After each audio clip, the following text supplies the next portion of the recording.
स्वामी नमो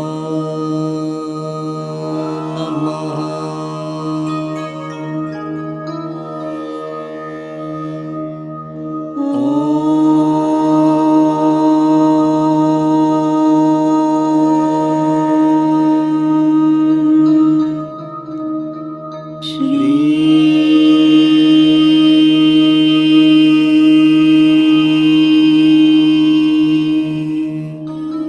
बाबा स्वामी नमो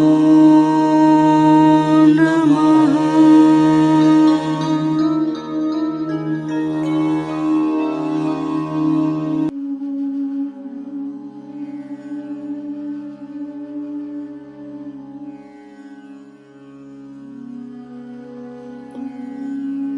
सभी पुण्यात्माओं को मेरा नमस्कार।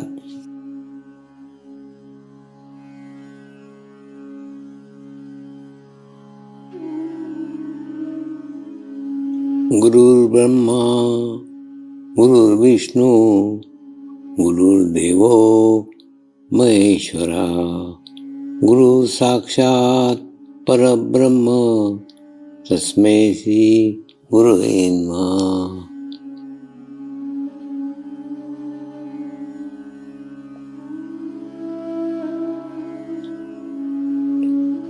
ध्यान की उस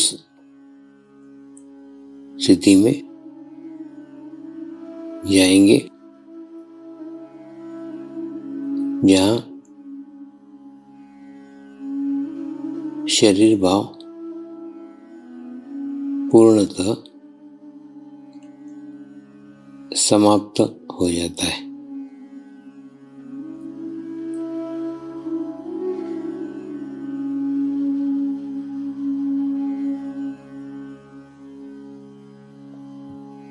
अपने पूरे शरीर को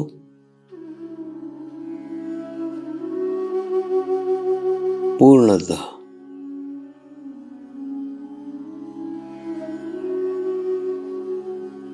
शिथिल छोड़ देंगे, एकदम रिलैक्स हो जाइए।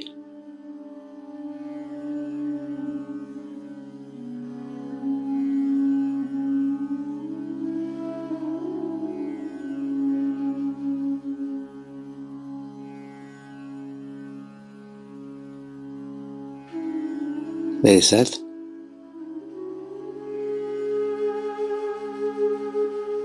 मंत्र का उच्चारण करेंगे। मैं एक पवित्र आत्मा हूँ।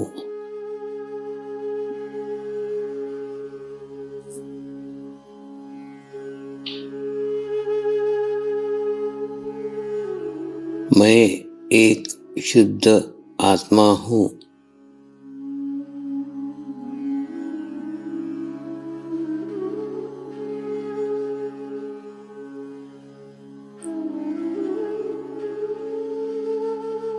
मैं एक पवित्र आत्मा हूँ।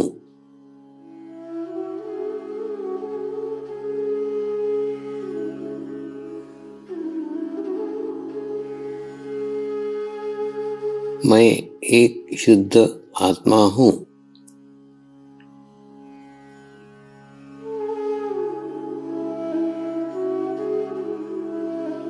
मैं एक पवित्र आत्मा हूँ।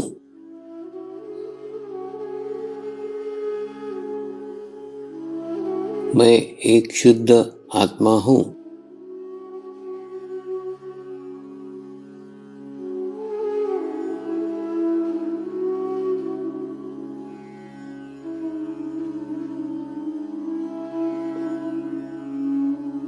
अभी इसी आत्मा भाव को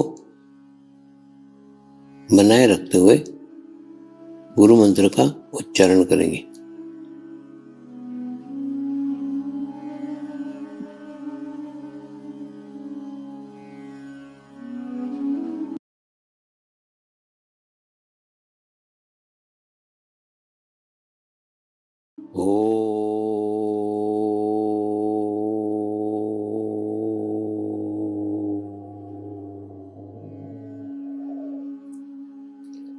श्री शिवकृपानंद स्वामी नमो नमः।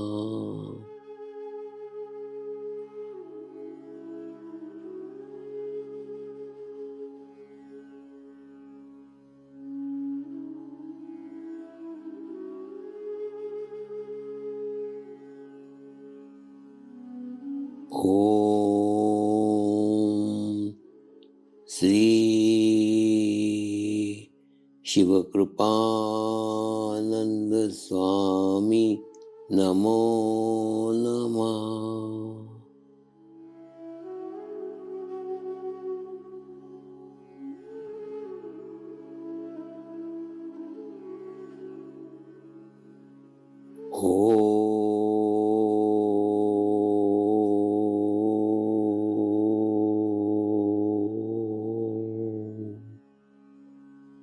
श्री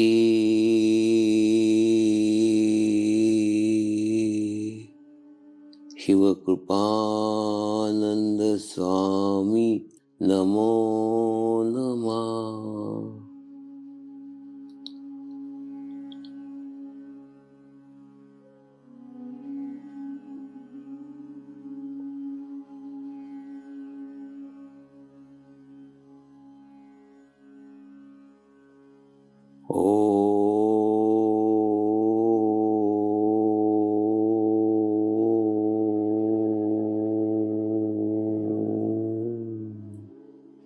श्री शिवकृपानंद स्वामी नमो नमः।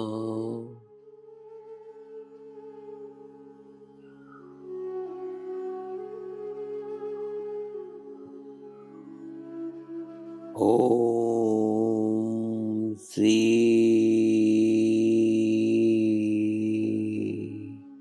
शिवकृपानंद स्वामी नमो नमः।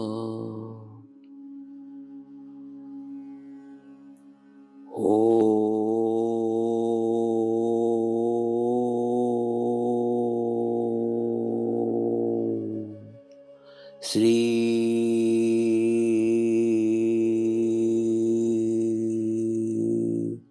शिवकृपानंद स्वामी नमो नमः।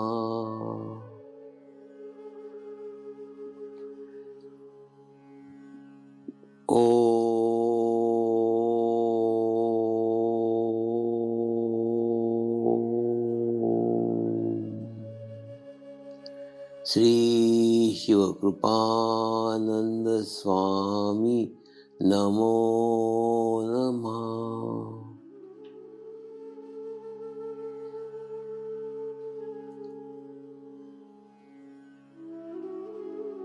ओम श्री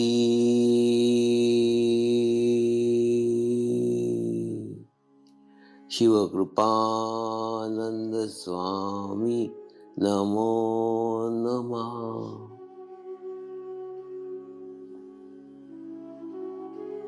ओम श्री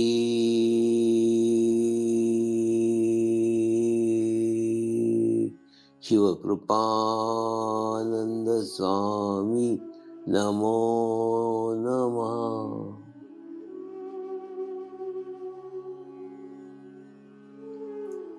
अब आप अपना चित्त सहस्त्रार पर रख के थोड़ी देर के लिए ध्यान में जाएंगे।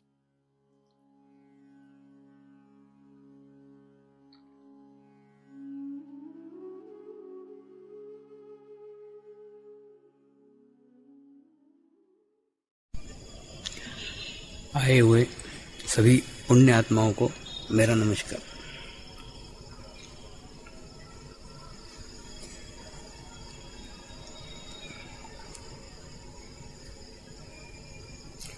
आज के कार्यक्रम की शुरुआत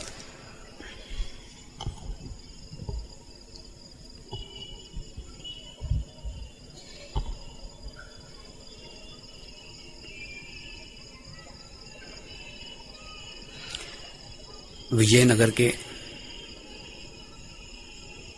राजा की एक कहानी से करने जा रहे हैं।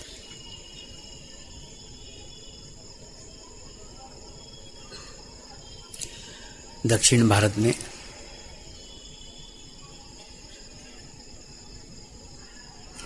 विजयनगर नामक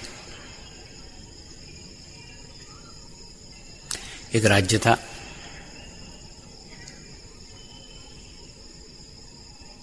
उस राज्य का राजा निस्संतान था और जब राजा की मृत्यु हो गई तो मंत्रिमंडल के सामने एक बहुत बड़ा प्रश्न खड़ा हो गया कि राजा के मृत्यु के बाद इस राज सिंहासन पे किसे बिठाया जाए। ऐसे समय सारे मंत्रिमंडल की एक आपातकालीन बैठक हुई और आपातकालीन बैठक में सर्वसम्मति से ये निर्णय लिया गया कि जो राज्य के राजगुरु हैं, ये प्रश्न उनके सम्मुख रखा जाए और सम्मुख रखने के बाद राजगुरु जो भी निर्णय देंगे वो निर्णय सारे मंत्रिमंडल मान्य करेगा। सारे मंत्रिमंडल के सदस्य राजगुरु के आश्रम में गए, राजगुरु की चरण वंदना की और उन्हें प्रार्थना की, गुरुदेव हमारे राज्य के राजा की मृत्यु हो गई है, राजा निस्संतान है और हमारे सामने आज एक प्रश्न खड़ा हो गया है कि राजा के मृत्यु के पश्चात इस राज सिंहासन पे किसे विराजमान किया जाए, किसे बिठाया जाए। तो हम सबने सामूहिक रूप में निर्णय लिया है कि आप जिसे भी राजा चुनेंगे, आप जिसे भी राजा के रूप में मान्यता देंगे, हम सर्वसम्मति से उस व्यक्ति को इस राज्य का राजा कबूल करेंगे। राजगुरु थोड़े समय के लिए ध्यानमग्न हुए और कुछ समय ध्यान करने के पश्चात उन्होंने उन मंत्रिमंडल के सदस्यों को कहा, कल सवेरे जो भी व्यक्ति इस राज्य के सीमा में प्रवेश करेगा उस व्यक्ति को इस राज्य का राजा बना दीजिए। आपके राज्य का नया राजा वही व्यक्ति होगा जो व्यक्ति कल नगर में सर्वप्रथम प्रवेश करेगा। दूसरे दिन सवेरे 4 बजे से मंत्रिमंडल के सदस्य बैंड बाजे के साथ, वाद्य वृंद के साथ, घोड़ा गाड़ी के साथ, बड़े भारी सैन्य के साथ, बड़े भारी नागरिक लोगों के साथ राज्य की सीमा पे जाके खड़े हो गए और दरवाजे पे सारे लोग देख रहे थे कौन व्यक्ति सर्वप्रथम इस नगर में प्रवेश कर रहा है, कौन ऐसा भाग्यशाली है, कौन ऐसी महान आत्मा है जो हमारे देश का भावी राजा होने वाला है। सब लोग इंतजार कर रहे थे, सब लोग राह देख रहे थे। 4 बज गए, 4:30 बज गए, 5 बज गए, 5:30 बज गए, लेकिन इंतजार की घड़ियां समाप्त नहीं हो रही थी। किसी भी व्यक्ति ने सीमा में प्रवेश नहीं किया। लेकिन 6 बजने को ही था। उसी समय पड़ोसी राज्य का एक भिखारी रामू भीख मांगते मांगते इस राज्य में आया। इस आशा से आया था कि शायद यहां अच्छी भीख मिले और यहां मेरा उदर निर्वाह अच्छे से हो। लेकिन जैसे ही उसने दरवाजे के अंदर से प्रवेश किया, 2 सैनिक उसके स्वागत के लिए दौड़े और 2 सैनिकों को अपनी ओर आता देख रामू भागने लग गया। रामू को शायद लगा इस राज्य में भीख मांगना गुनाह है, इसीलिए जैसे ही मैंने प्रवेश किया ये सैनिक मुझे पकड़ने के लिए आ रहे हैं। रामू भाग रहा था, उसके पीछे 2 सैनिक भाग रहे थे और अंत में जाके दोनों सैनिकों ने उसको पकड़ लिया। महाराज महाराज महाराज, और तीसरे सैनिक ने उसको हार पहना दिया। रामू घबरा गया। रामू ने सोचा इनको कुछ तो भी गलत फहमी हुई है। उसने खूब सैनिकों को समझाने की कोशिश की, मैं राजा वाजा कुछ नहीं हूं, मैं पड़ोसी राज्य का भिखारी हूं, रामू, मेरा नाम रामू है, मैं वहां भीख मांगता था, अब तुम्हारे राज्य में भीख मांगने आया हूं, अगर तुम्हारे यहां ये गुनाह है तो मैं मेरे वापस राज्य को जाता हूं। सैनिकों ने कहा आपका भूतकाल क्या है इससे हमें कुछ लेना देना नहीं है, आप पहले क्या करते थे इससे हमें कुछ लेना देना नहीं है। हमारे गुरुदेव ने कहा है जो भी इस राज्य में प्रथम प्रवेश करेगा उसको राजा बना दीजिए। आप हमारे भावी राजा हैं, हम आपके सेवक हैं, हम आपके सामने नतमस्तक होते हैं। बड़े आदर के साथ, बड़े रिस्पेक्ट के साथ, बड़े श्रद्धा के साथ इस रामू भिखारी को वो सैनिक अंदर लेके आए। और जैसे अंदर आए सबने अपने भावी राजा को देखा तो बैंड बाजे बनाने लग गए, हार फूल डालने लग गए, इत्र छिड़कने लग गए, उसको रथ पे बिठाया गया। बहुत गाजे वाजे के साथ रामू भिखारी की सवारी पूरे राज्य में घूमी, पूरे शहर में घूमी और अंततः उसे राजवाड़े में लाया गया। और राजवाड़े में लाने के बाद कई दिनों से रामू भिखारी नहाया नहीं था, इसलिए उसको टब में डाल के अच्छे से नहलाया गया, अच्छे से इत्र लगाए गए, अच्छे से कपड़े पहनाए गए, अच्छे से जेवरात पहनाए गए। और हमारा रामू भिखारी राजा के ड्रेस में तैयार हो गया। बाद में इस रामू भिखारी को सिंहासन के ऊपर बिठाया गया और सिंहासन पे बैठने के बाद उसकी पूर्ण विधि हुई, पूर्ण पूजा हुई और उसका राज्याभिषेक हुआ। और राज्याभिषेक होने के बाद उसे पुरोहित ने राज मुकुट पहनाया। और जैसे ही राज मुकुट पहनाया उसको ये सपना ही लग रहा था। रामू भिखारी को लग रहा था ये सचमुच सच है क्या मैं राज सिंहासन पे बैठ गया, मुझे राज मुकुट पहना दिया, मैं राजा बन गया। लेकिन सचमुच उसे सच ही नहीं लग रहा था। उसके बाद सारे पड़ोसी राज्यों के राजदूत आने लग गए और प्रत्येक राजदूत अपना नजराना लेके आता और हमारे नए राजा को भेंट करता। और जैसे ही भेंट करने के लिए राजा के पास में आता, रामू को आदत थी कोई भी संपन्न व्यक्ति दिखता था ये तुरंत खड़े रहते के भीख मांगने लग जाता, दे दे दे दे दे दे। कोई भी राजदूत आता था ये तुरंत सिंहासन पे खड़े होकर भीख मांगने लग जाता था, दे दे दे दे दे दे। 2 बार हुआ, 3 बार हुआ, लोग भी सारे अचंभित थे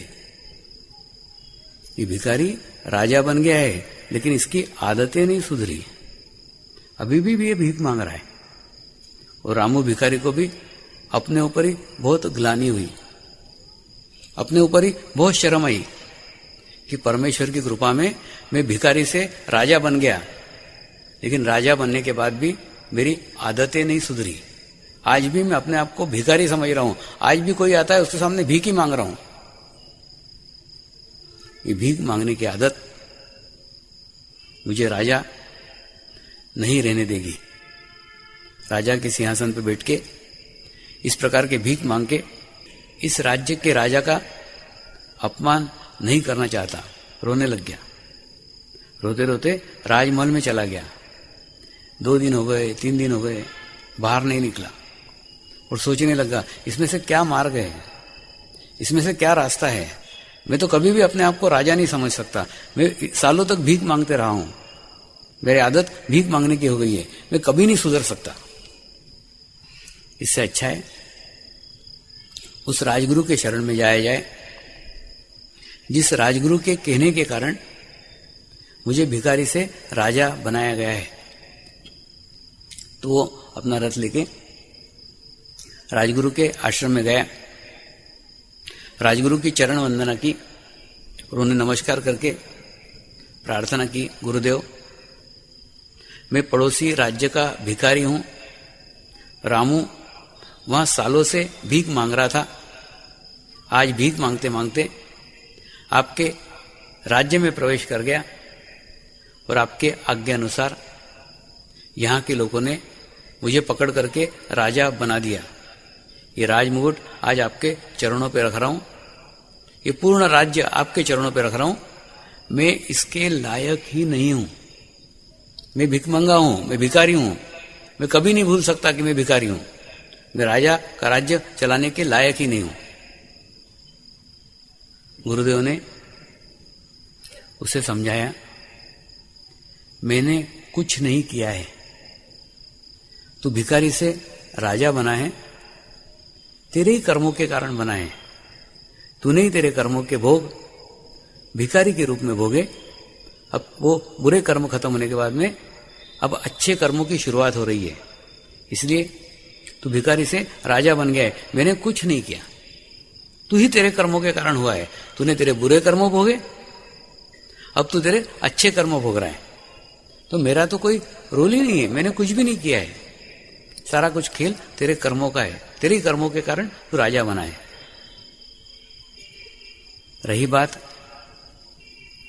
तेरी भीख मांगने की, रही बात तेरे भीख मांगने की आदत की, तो आदत तो मंत्र साधना से छूट जाएगी। कुछ दिन इस आश्रम में रह और आश्रम में रह के मैं तुझे एक मंत्र देता हूं, उस मंत्र से साधना कर, साधना करने के बाद तेरी आत्मा जागृत हो जाएगी और तुझे एहसास हो जाएगा तू भिखारी नहीं, तू राजा बन गया है। गुरुदेव ने उसे एक मंत्र दिया, मैं राजा बन गया हूं, मैं राजा बन गया हूं, मैं राजा बन गया हूं, मैं राजा बन गया हूं। कुछ नहीं, इस मंत्र का सिर्फ तू 10 दिन जाप कर, और जाप करने की पद्धति है कि दोनों हाथ पीछे बांधने के और दोनों हाथ पीछे बांध करके जाप करने का, मैं राजा बन गया हूं, मैं राजा बन गया हूं, मैं राजा बन गया हूं, मैं राजा बन गया हूं। हमारे रामू भिखारी ने इस मंत्र का जाप बराबर 10 दिनों तक करा और 10 दिनों का करने के बाद गुरुदेव ने कहा जा अब राज्य सिंहासन पे बैठ, राज्य कारभार चला, तू अब राजा बन गया है, तेरा मंत्र सिद्ध हो गया है। वो फिर वापस अपने राजमहल आया, दूसरे दिन से फिर राज्य सिंहासन पे बैठा और अव्याहत गुरु मंत्र चल ही रहा था, दोनों हाथ पीछे बंधे हुए थे, मैं राजा बन गया हूं, मैं राजा बन गया हूं, मैं राजा बन गया हूं, मैं राजा बन गया। फिर वही प्रकार चालू हुआ, पड़ोसी राज्य के राजदूत आए, नगर सेठ आए, सब लोग अपने अपने नजराना लेके फिर राजा के पास आए, राजा की चरण वंदना की, राजा को अपने नजराने भेंट किए और हमारे राजा का मंत्र चल रहा था, मैं राजा बन गया हूं, मैं राजा बन गया हूं, मैं राजा बन गया। तो जैसे ही संपन्न व्यक्तियों को अपने पास आते देख रामू का शरीर जागृत हुआ, फिर भीख मांगने के लिए हाथ पीछे से खुलना चालू है और खुलते खुलते खुलते यहां तक आ गए। लेकिन यहां तक आते आते मंत्र चल रहा था, मैं राजा बन गया हूं, मैं राजा बन गया हूं। तो उस मंत्र ने उस रामू भिखारी के शरीर को अनुभूति कराई, अनुभव कराया। तू अब भिखारी नहीं रह गया, तू राजा बन गया है, तू राजा बन गया है, तू राजा बन गया है। और फिर उसके हाथ उन धनाढ्य लोगों के सामने भीख मांगने के लिए नहीं उठे। और बाद में रामू भिखारी ने बहुत अच्छे से शासन किया और सदैव उस गुरुदेव के प्रति नतमस्तक रहा, जिसके कारण वो भिखारी से राजा बन गया था। ये कहानी वास्तव में कहानी नहीं है। ये कहानी रामू भिखारी की भी कहानी नहीं है। ये कहानी आपकी अपनी कहानी बता रहा हूं। ये आप सबकी कहानी है। और रामू भिखारी आप हो। कुंडलिनी शक्ति जागरूक होने के बाद, राज सिंहासन पे बैठने के बाद, राजा बनने के बाद भी अगर आप भीख मांगने की अपनी आदत न छोड़ो तो आपकी स्थिति उसी रामू भिखारी जैसी है। आपको राजा बनने के बाद आपकी आदतें, आपका स्वभाव, आपके विचार बदलना होंगे। नहीं तो कुंडलिनी शक्ति जागृत होने के बाद वो एहसास, वो अनुभूति, वो अनुभव आपको प्राप्त हो ही जाना चाहिए। अनुभूति कम प्राप्त हुई हो, अनुभव कम प्राप्त हुआ हो, तो समझ लीजिए कहीं हमने कम ग्रहण किया है। क्योंकि ग्रहण नहीं किया तो अनुभूति हो नहीं सकती। और ग्रहण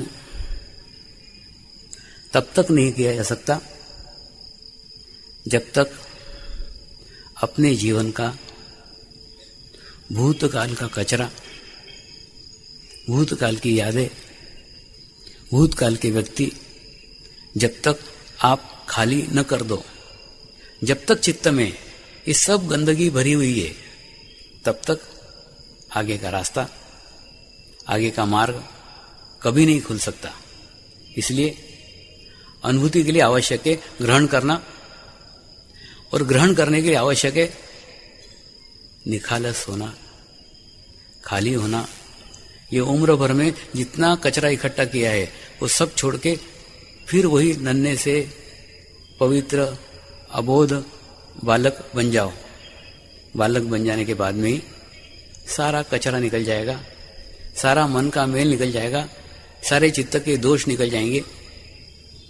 बहनें अपने घर को स्वच्छ करने के लिए, अपने घर को पवित्र रखने के लिए दिन में 2-2 बार झाड़ू लगाती है, 3-3 बार झाड़ू लगाती है। लेकिन 8 साल पहले जेठानी ने क्या कहा, 15 साल पहले सास ने क्या कहा, वो सारा कचरा सालों तक संभाल के रखती है। तो जैसे बाहर झाड़ू लगा रहे हो, भीतर भी झाड़ू लगाओ। जब भीतर की झाड़ू लगाओगे, सारी घटनाएं, सारे शब्द, सब कुछ निकल जाएगा। आप पवित्र हो जाओगे, आप शुद्ध हो जाओगे। भूतकाल ही हमारे आध्यात्मिक जीवन में, आध्यात्मिक प्रगति के लिए बहुत बड़ी बाधा है। जब तक ये भूतकाल समाप्त नहीं होता, तब तक हम वर्तमान में आ नहीं सकते। और जब तक वर्तमान में नहीं आते, तब तक कोई आध्यात्मिक प्रगति हो ही नहीं सकती। जैसे एक कीड़ी है, उस कीड़ी का आधा भाग टूटा हुआ है और उस टूटे हुए भाग को लेके ही वो दीवार के ऊपर चढ़ रही है और चढ़ने की कोशिश कर रही है। और वो टूटे हुए भाग का वजन उस कीड़ी के ऊपर है और उस टूटे हुए भाग को वो लेके ऊपर चढ़ रही है, जबकि वो टूटा हुआ भाग उसके जीवन में फिर से कभी जुड़ ही नहीं सकता। लेकिन फिर भी उस टूटे हुए भाग को मोह के कारण खींच के लेके जा रही है।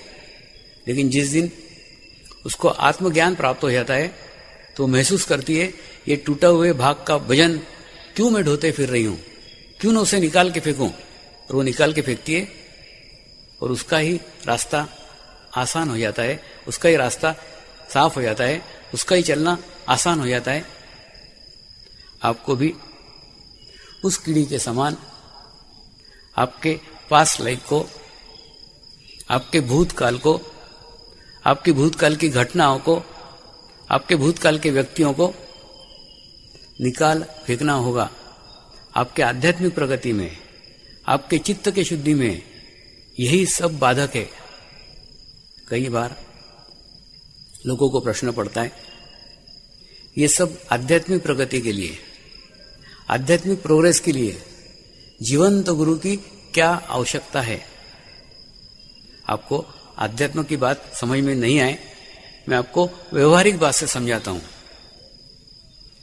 हम जब बच्चों को शिक्षा देने के लिए भेजते हैं तो उस शिक्षा में इतने बड़े स्कूल की क्या आवश्यकता है, इतने सारे टीचर्स की क्या आवश्यकता है। ये बच्चों ने दुकानों पे जाना चाहिए, पुस्तकें खरीदना चाहिए, पढ़ना चाहिए और परीक्षा देना चाहिए। लेकिन ऐसा है क्या? नहीं। स्कूल की आवश्यकता है, टीचर की आवश्यकता है। टीचर अपने अनुभव के आधार पे एक बहुत बड़ी किताब की बात आपको छोटे से में समझा सकता है।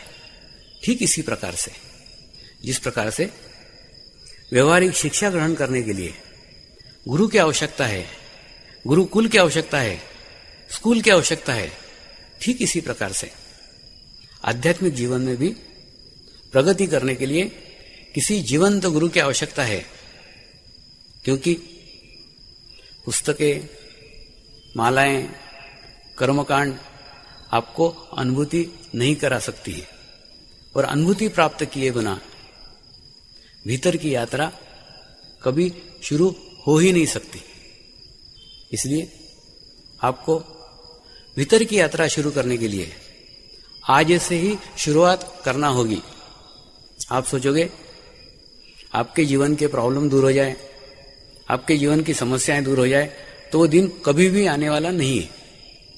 आपको आपकी शुरुआत आज से करना पड़ेगी, अभी से करना पड़ेगी। इसके लिए आप बीज को गुरु बनाइए। एक छोटा सा बीज रहता है, एक नन्हा सा बीज रहता है। वो नन्हा सा बीज अपने अस्तित्व को पृथ्वी माता के अंदर समाहित कर देता है, अपने अस्तित्व को नष्ट कर देता है। और जब बीज का अस्तित्व नष्ट हो जाता है तो नष्ट होने के बाद ही बीज में से अंकुर निकलता है।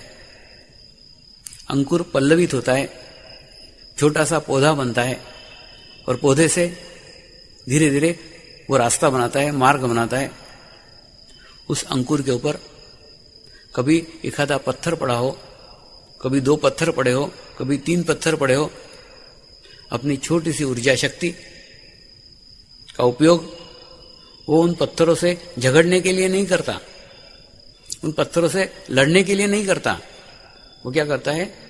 उनसे समझौता करता है, उनके पास से मार्ग बनाता है, उनके पास से रास्ता बनाता है और धीरे धीरे धीरे छोटा सा पौधा बनता है। और छोटा सा पौधा एक दिन वृक्ष बन जाता है और वृक्ष हो जाने के बाद बीज तो बीज से वृक्ष बन जाता है। वो पत्थर पत्थर ही रहते हैं, वो बड़े नहीं होते। वो वृक्ष ऊपर से देखता है, अरे ये मेरे जीवन के पत्थर थे, ये तो उतने के उतने ही रह गए। ठीक उसी प्रकार से आपको जो ऊर्जा इस शिविर में प्राप्त हुई है, उस ऊर्जा को संभालो, उसको वृद्धिगत करो। आज आपको जो समस्याएं हैं, आज आपको जो प्रॉब्लम है, आप इस नन्ही सी ऊर्जा का आप इस छोटी सी ऊर्जा का उपयोग आपकी समस्याओं से लड़ने के लिए मत करो, अपनी प्रॉब्लम को दूर करने के लिए मत करो। आप इस ऊर्जा का उपयोग वृक्ष बनाने के लिए बनाओ। और जिस दिन आप अंकुर से वृक्ष बन जाएंगे, आप देखेंगे आपकी समस्या वैसे की वैसे ही है। आज जब आप छोटे से पौधे होंगे, तब उस पौधे की पत्तियां खाने के लिए बकरियां लालायित होगी, वो खाने के लिए आएंगी, खाएंगी भी, कुछ खाएंगी, कुछ बचेंगे। लेकिन एक दिन ऐसा आएगा, जो रिश्तेदार, जो मित्र आज आपको कष्ट पहुंचा रहे हैं, वही आप वृक्ष बन जाने के बाद में आपकी छाया में आके बैठेंगे। जैसे बकरियां वृक्ष के छाया में आके बैठती है, उसी प्रकार से जो लोग आज आपको तकलीफ दे रहे हैं, आज आपको परेशान कर रहे हैं, जब आप वृक्ष बन जाएंगे, आपकी छाया में आके बैठेंगे। इसलिए आज अपनी प्राप्त की हुई ऊर्जा को उधोगामी करो, उसको सही दिशा दो। उन्हें आज की समस्याओं में लड़ने के लिए खर्च मत करो। इसलिए बीज को गुरु बनाओ, और बीज जैसे ही पल्लवित होते जाएगा, वो बीज एक दिन बहुत बड़ा वृक्ष हो जाएगा। कई बार साधक कहते हैं, स्वामी जी आप फलाने साधक पे तो कृपा करते हैं, हमारे पे नहीं करते।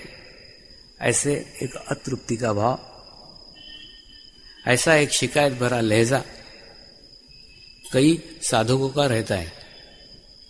लेकिन इन साधकों पे मुझे दया आती है कि बेचारे खुद ही कृपा लेना नहीं चाहते, मैं क्या करूं।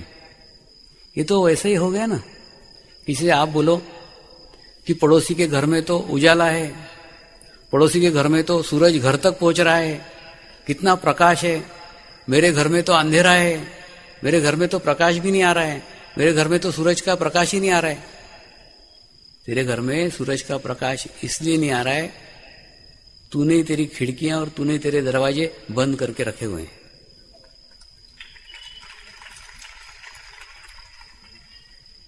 ये चक्र नहीं है, ये आपके देह रूपी घर के दरवाजे और खिड़कियां हैं। इसको प्रत्येक खिड़की को खोलने की कोशिश रोज मैं कर रहा हूं। आज आपका मुख्य दरवाजा है, आज्ञा चक्र एक मुख्य दरवाजा है। आज उसे खोल दो तो आप देखोगे परमेश्वर आपके दरवाजे पे ही खड़ा है।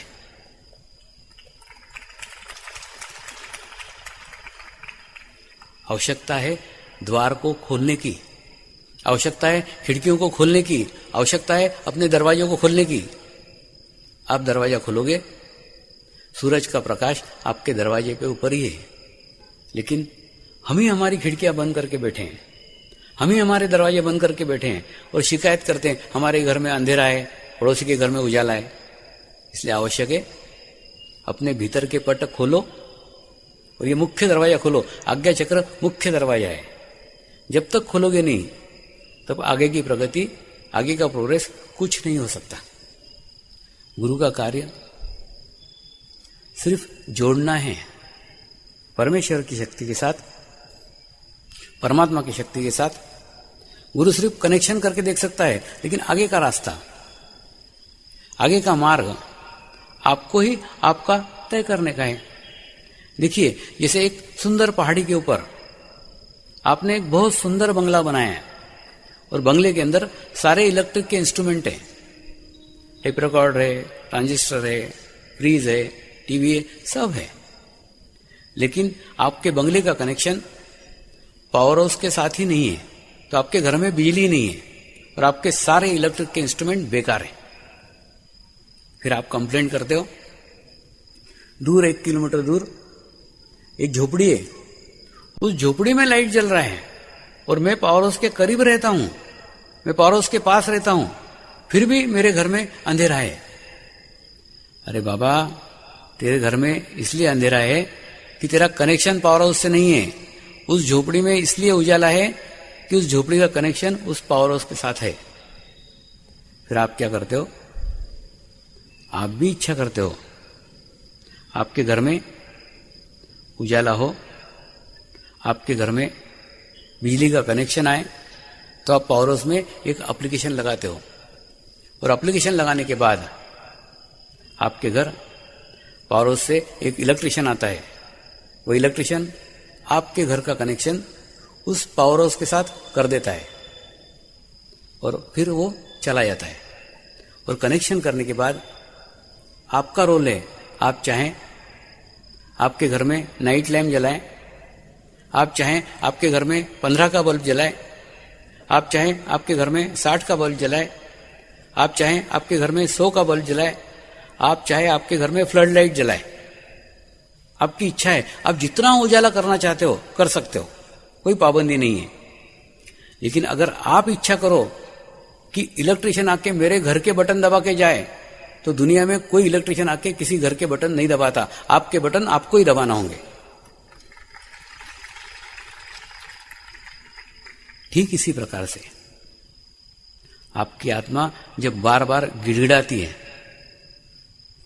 जब आपकी आत्मा इच्छा करती है आपको भी परमेश्वर की अनुभूति प्राप्त हो, आपको भी परमात्मा की अनुभूति प्राप्त हो, फिर आप अंतर्मन से किसी समाधि पे, किसी मंदिर में, किसी श्रद्धा स्थान में अपनी इच्छा व्यक्त करते हो, और फिर उस इच्छा को व्यक्त करके ही परमात्मा, परमेश्वर आपके जीवन में किसी गुरु का आगमन करता है। और गुरु आने के बाद ठीक इलेक्ट्रिशियन जैसा वो आपका कनेक्शन पावर हाउस रूपी परमात्मा से कर देगा। लेकिन करने के बाद उस गुरु का रोल समाप्त हो गया, उसको हजारों लाखों घरों में और लाइट लगाने की है। तुम्हारा अकेले का घर थोड़ी है, तुमको ही तुम्हारे लाइट जलाना पड़ेंगे, तुमको ही तुम्हारे प्रयत्न करना पड़ेंगे, तुमको ही तुम्हारे प्रयास करना पड़ेंगे। तो ठीक इलेक्ट्रिशियन जैसा गुरु का रोल है, वो भी आपकी आध्यात्मिक स्थिति होने के बाद ही आपके जीवन में आता है। कई बार मुझे कई लोग अलग अलग बातें कहते रहते हैं। कई बोलते स्वामी जी आप निःशुल्क देते हो ना, इसलिए लोगों को उसकी वैल्यू नहीं है, लोगों को उसकी कीमत नहीं है। मैं कहता हूं उसकी वैल्यू करना, उसकी कीमत करना वो तो उनके सीमा में है, मेरे सीमा में नहीं है। मेरे सीमा में सिर्फ देना है। और रही बात योग्यता की कि किसको देते हैं किसको नहीं देते हैं, तो ये तो गुरुदेव का दरबार है, जो पहुंच गया वो योग्य ही है, अयोग्य आदमी को आप ला ही नहीं सकते।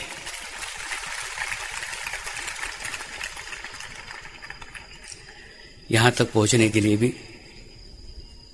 कुछ पीछे गठड़ी होना चाहिए, उसके सिवा यहां तक पहुंचना बहुत कठिन है।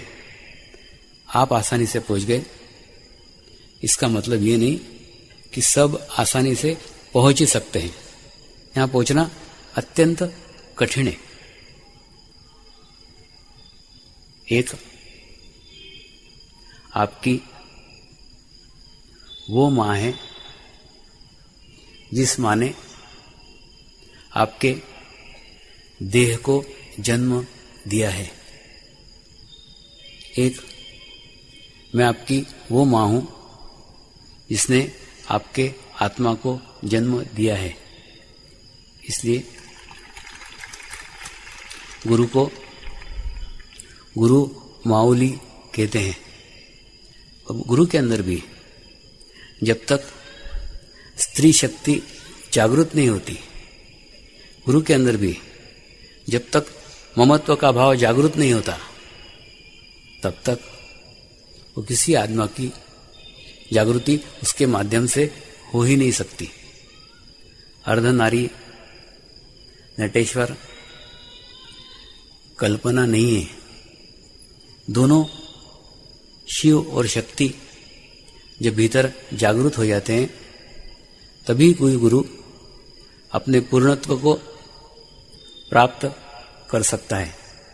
इसलिए पूर्ण स्त्री तत्व भीतर जागृत किए बिना कोई सद्गुरु, कोई अनुभूति करने के योग्य नहीं रहता। इसलिए आपको भी जिस प्रकार आपके मां के गर्भ में 9 महीने रहना पड़ा और उसके बाद में आपका जन्म हुआ है, ठीक उसी प्रकार से आपको भी, आपके आत्मा को भी गुरु के गर्भ में 9 महीने रहना पड़ेगा, गुरु के छाया में 9 महीने रहना पड़ेगा, गुरु के सानिध्य में 9 महीने रहना पड़ेगा। और गुरु सानिध्य में 9 महीने रहने के बाद ही आप भी आपके पूर्णत्व को प्राप्त करेंगे।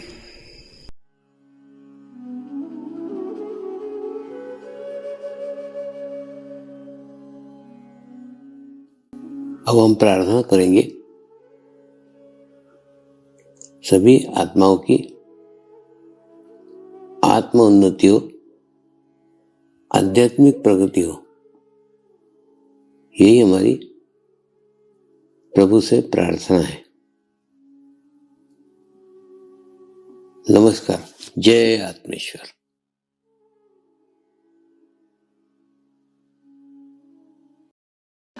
शांति पाठ करेंगे।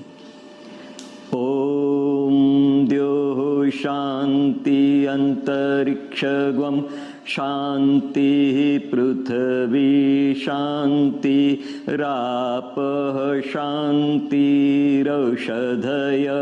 शांति वनस्पतयः शांति विश्वे देवाः शांति ब्रह्म शांति सर्वगं शांति शांतिरेव शांति क्षमा शांतिरेधि।